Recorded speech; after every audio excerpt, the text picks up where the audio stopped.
నమస్తే. ప్రస్తుతం మనతో ఎమ్మెల్యే ప్రేమ్ సాగర్ సార్ మాట్లాడదాం. సార్ చెప్పండి, ఎలా ఉండబోతుంది తుక్కుగూడ సభ? ఎందుకంటే కాంగ్రెస్ పార్టీకి ఆల్రెడీ సెంటిమెంట్గా వచ్చింది అండ్ 6 గ్యారెంటీలు వచ్చి అధికారంలో. తుక్కుగూడ సభ నా భూతో నా భవిష్యత్తు అన్నట్టు. ఏదైతే అందులో 10 లక్షల మంది కానీ చాలా ఎక్కువ వస్తారు. ఎందుకంటే మాకు 40 లక్షల మంది సభ్యత్వం ఉన్నది. సో ఖచ్చితంగా, ఎందుకంటే ఆది నాయకులు అందరూ వస్తున్నారు, ముఖ్య నాయకులు పెద్ద నాయకులు అందరూ వస్తున్నారు కాబట్టి ప్రజలు కాకుండా మా కార్యకర్తలతోటే చాలా ఎక్కువైపోతుంది. సభ నా భూతో నా భవిష్యత్తు అంటున్నారు. సరే, ఆదిస్టీజ్గా మాకు 12-13 అనుకుంటున్నాం. ఈ సభ ద్వారా 14 వచ్చినా పెద్ద 15 వచ్చినా పెద్ద ఆశ్చర్యం లేదు. సో ఇప్పుడు తెలంగాణ రాజకీయం చూసుకుంటే మెయిన్ రైతాంగం చుట్టూ తిరుగుతుంది. ఎందుకంటే కేసీఆర్ కూడా అంటారు అర్ధరహితమైన అభియోగాలు, ఆలోచనలు. కరువుకు కాంగ్రెస్ పార్టీకి సంబంధం లేదు. కరువు అనేది వర్షం కొట్టకపోతే కరువు వస్తుంది. కాంగ్రెస్ పార్టీ వచ్చి వర్షం కొట్టకని చెప్పిందా? ప్లస్ ప్రకృతి మనకి ఇక్కడ కొన్ని పెట్టింది. ప్రతి నియమాలు ఏంది? ఏ సీజన్లో వర్షం పడుతుంది, ఏ సీజన్లో చలికాలం ఉంటుంది, ఏ సీజన్లో ఎండాకాలం ఉంటుంది. వర్షాకాలం పడే సీజన్ ఏంటిది? June, July, August, September. అప్పుడు మీరే ఉన్నారు అధికారంలో. ఈ రాష్ట్రంలో 42% వర్షపాతం తక్కువ వచ్చింది నార్మల్ దానికన్నా. అది ఆగస్టు 12 తర్వాత ఈ రాష్ట్రంలో వర్షాలు పడలే.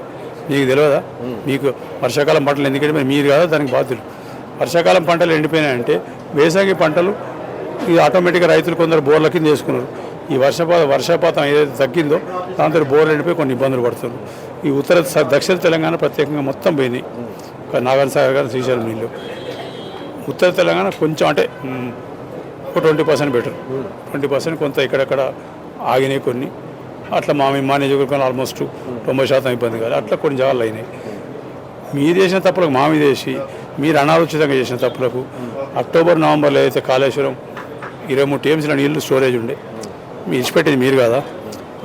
మన ఏదైతే మేడిగడ్డ కిందికి దిగిన తర్వాత ఈ సుందీలు అన్నారం కొట్టుకుపోతాయని చెప్పి దాని తీసుకుపోయి మొత్తం నీళ్ళు ఇడిచిపెట్టే ఇవాళ 23 ప్రాజెక్టులు కొట్టకపోతే మీరు మొత్తం మునిగిపోతారని చెప్పి ఇడిచిపెట్టిన నీళ్ళు ఇవాళ మీరు మమ్మల్ని బదనాం చేస్తారు. కరువు కాటకాల గురించి మాట్లాడే అధికారం, వ్యవసాయం గురించి మాట్లాడే అధికారం టీఆర్ఎస్ ప్రభుత్వానికి లేదు, టీఆర్ఎస్ నాయకునికి లేదు, మాజీ ముఖ్యమంత్రి ఎవరికి లేదు. ఎందుకంటే వ్యవసాయాన్ని సర్వనాశనం చేసింది వాళ్ళే, రైతులను నిలువ దోపిడీ చేసింది వాళ్ళే.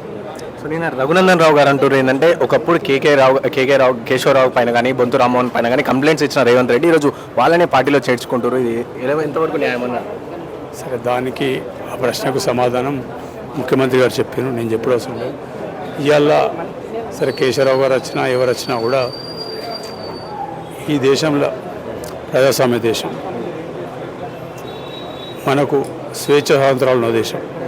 వాళ్ళు టీఆర్ఎస్ పాలనలో ఒక నిరంకుశత్వ పాలనలో ఒక జైలు జీవితం గడిపినట్టు గడిపారు. సో ఒక్కటిసారి ఏంటంటే వాళ్ళు ఓడిపోయినందుకు, వాళ్ళ పార్టీ ఓడిపోయినందుకు బాధ వాళ్ళకి.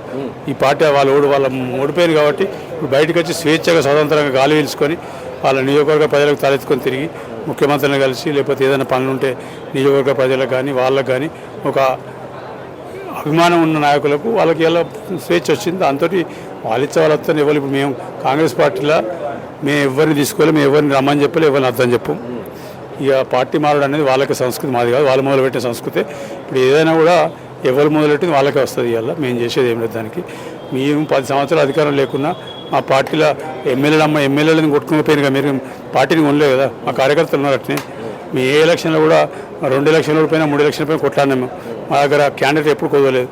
ఒక్క 10 ఎలక్షన్ ఓడిపోతే 10 సంవత్సరాల తర్వాత ఇలా మీ కకావికలం అయిపోయి మీకు ఎంపీ క్యాండిడేట్లు ఎవరు అనే పరిస్థితి వచ్చింది. మీరు మాకు నీతులు చెప్పే పరిస్థితి లేదు. మేము వినాల్సిన అవసరం లేదు. ప్రజలకు అన్నీ తెలుసు, వాస్తవాలు ప్రజలు గమనిస్తాం.